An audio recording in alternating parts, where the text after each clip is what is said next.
Good afternoon. My name is Jim Conlan, and welcome to the latest edition of our Into the Vault series, where we look at iconic movies throughout the decades, whether it's the 1960s and a cowboy classic to the 1970s or 80s, a TV sort of detective sort of movie, or romance, or a heartbeat movie from the 90s, or into the 2000s, or even latest of last year. Whatever the movie, whatever the year, we look at it and we examine it. And this week, our special movie of choice, we're going back to the 1980s now, the very first movie in this iconic classic movie series. It had up to 4 movies in total, but we're going to the first one back in 1987, Lethal Weapon.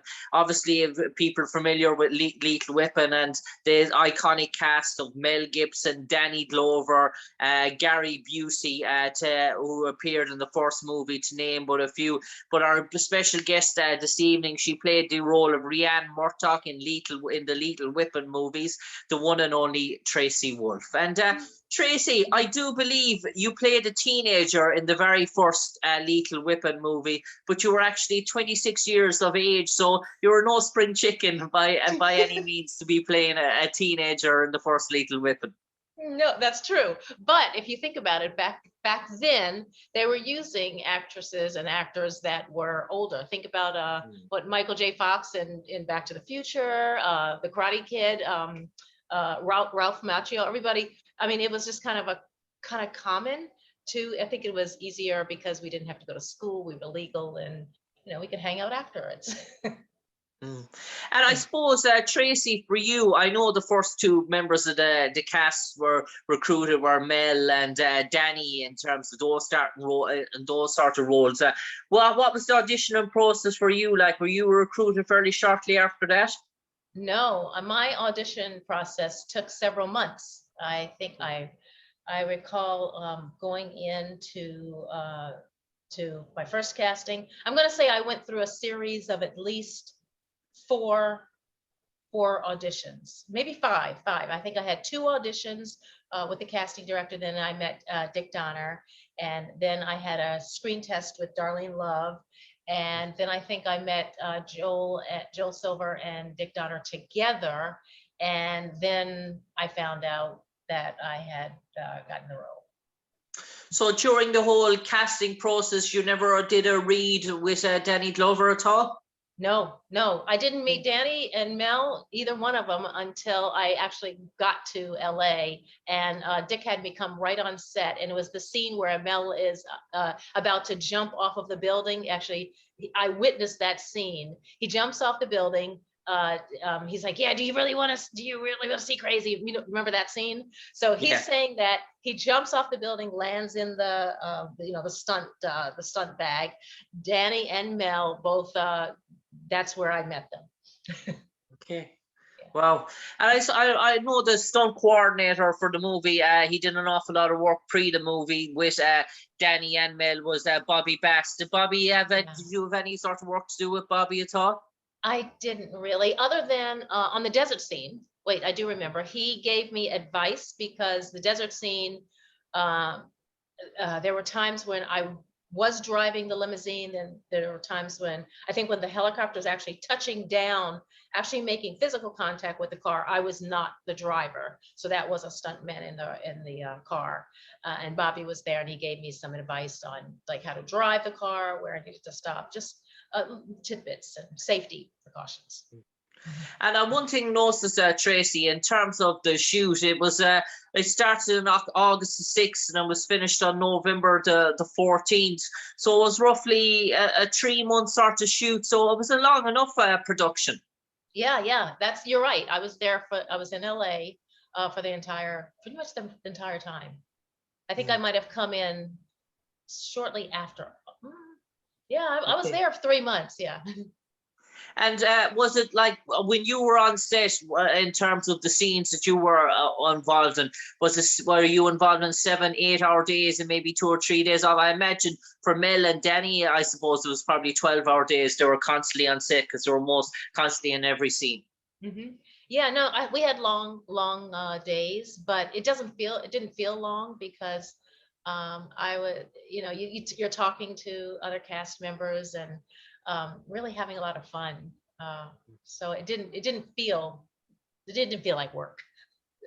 And in terms of the shot and the shoot and the location, and obviously an awful lot of it was shot in California in terms of the studios there. Did you do any offshoot location, any sort of offshoot location in terms of yourself, in terms of where you're brought out, in terms of your own scenes, or were most of your scenes done on that studio lot? No, when we filmed the desert scene, I Okay. forgot what desert. Why do I want to say the Mojave? I can't remember the desert, but we were outside of Los Angeles. But everything else, a lot of my scenes were on the Burbank lot and downtown Hollywood. I don't think it's called downtown, but it's Hollywood area. And there seemed to be great camaraderie from watching the movie between Danny Glover and Mel Gibson. Did they have that sort of friendship in between sort of takes as well and downtime as well? Did they really get on with each other? Yeah, yes, it really was. It was a family atmosphere. Yeah. Yeah. And in terms of your own self, have you any sort of good memories or good stories? Obviously, you appeared in Lethal Weapon 2 beside Danny and Mel again, so obviously it was something you really enjoyed. But in terms of your own stories of meeting Danny or Mel for the first time, was there any sort of things that you specifically remember for that movie that are unique to yourself? Yeah, I really enjoyed talking to both of them. When we weren't working, we had moments where we could, just chat about life, chat about the business, just chat, and it was a nice little bonding experience. Mm. And I suppose that Traci, in terms of Lethal Weapon, the original draft of it was much more darker, much more sinister, I suppose, in terms of when it was the final script was re-edited and the actual movie version in terms of the script version, it sort of felt like that even though there were some scenes that were sort of riveting and full on, it almost felt like it had that sort of family vibe or that sort of friendliness to it, even though it was supposed to be an intense sort of movie. Mhm. Yeah, I never saw I guess, a darker version. Um, I only had access to the script that we made. Mhm. Yeah, and Traci, in terms of when did you obviously when you applied for the role on Lethal Weapon and when you went through those casting shoots and to get the role of Rianne Murtaugh, were you aware at the time that Danny and Mel were casting those roles? No, I really wasn't. It wasn't until much later. In fact, I I had to, when I found out like who was attached. I knew Danny from The Color Purple, but everybody was like, "Oh, you don't know who Mel Gibson is? You need to go rent the movie, the Bounty." And so when I I rented that, uh and I was like, "Oh, wow, okay, he's hot." It made it very easy to flirt. Let's just say Yeah. that. And in terms of Lethal Weapon as well, in terms of filming it and on set, did you get the sense and the vibe that you were in a real blockbuster movie that was going to go on and blow the charts in terms of its sales and in terms of its viewers and cinema movies worldwide? Did you get that sense right on the set that, yeah, I'm involved in something special? I didn't. I really had no idea. I didn't. I knew nothing. I just knew I was having fun, and I had no idea about the whole industry. Okay. Yeah. And in terms of the premiere of the movie, Traci, what was that like? Did you have a private screen casting first for the movie in terms of that? And what was the general reaction and feedback when you saw straight away after a month after it was out that, wow, this is taking off big time? Well, I remember going to a screening. I think it was like a screening for uh, like the publicity, Mm. and a bunch of us, we all sat in the back, and the audience really, they were laughing, they seemed to be very engaged, And so really, I know nothing about um, like how to weigh that, but it seemed like people were really enjoying themselves, and it seemed like it was gonna be a hit, but you can't ever tell that. And then when I came back for the publicity part where, you're sitting, it's a zillion people you're meeting, and people were talking about how much, how much they liked it, and I mean, I still had no idea really how big it was going to be, and that there would even be a sequel and a third one and a fourth one. I had no idea. But it still brings me joy that people enjoy watching those movies. I love it. Yeah. And I suppose, Traci, in terms of down through the decades now, we're going back roughly 30 years or more, in terms of that.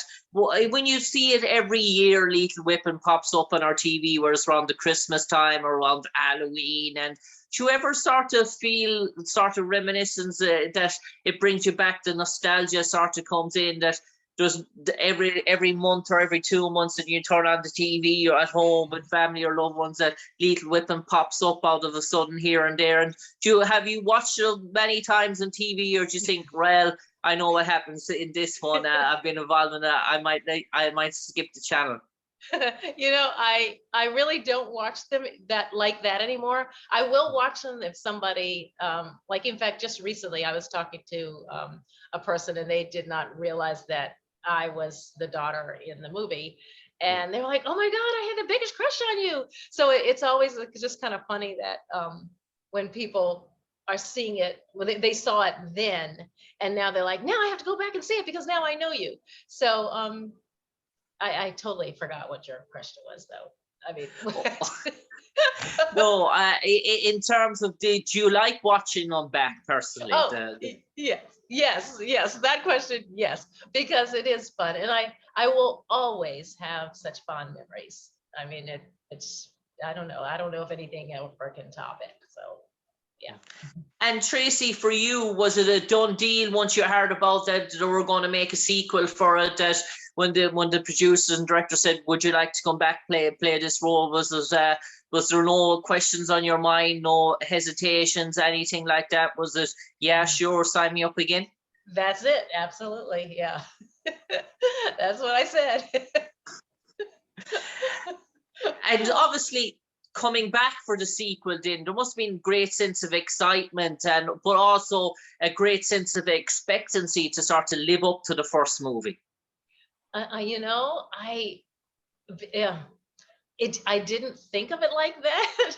I think still I was so curious as to what Rianne was going to do, and so number two was, all about the condom scene, and it was like, oh my gosh, this is so funny, and yeah, this is going to be so much fun. And sure enough, it ended up, people were giving me condoms after that. So I mean, it was, I guess I didn't see the bigger picture of like everything else that was happening, because I think I was I really wanted to know what Rianne was going to be doing.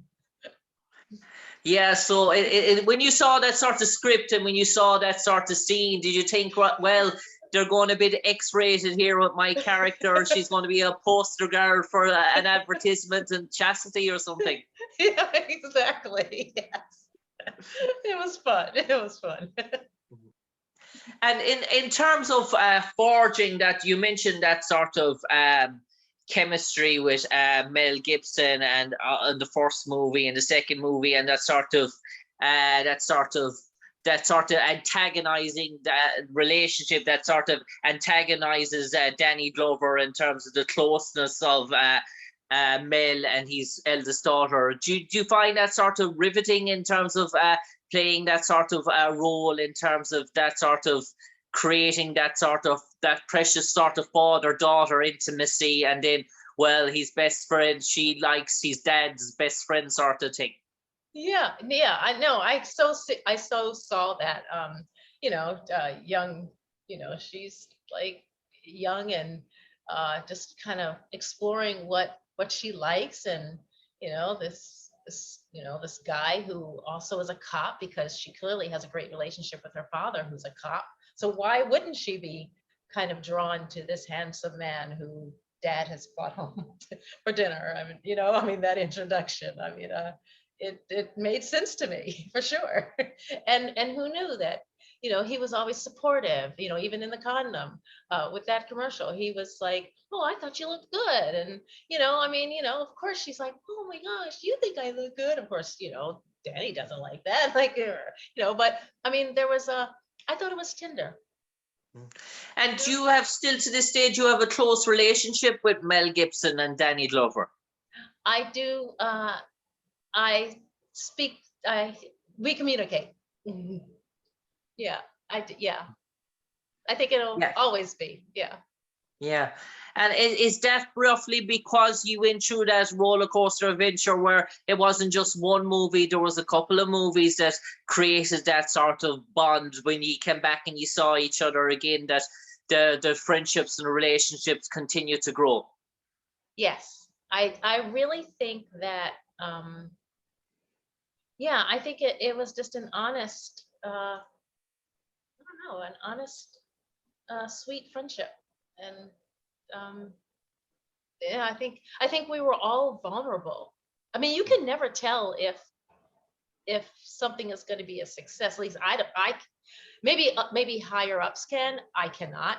So it was all just kind of a real surprise, totally unexpected, and just unexpected where the relationships have gone.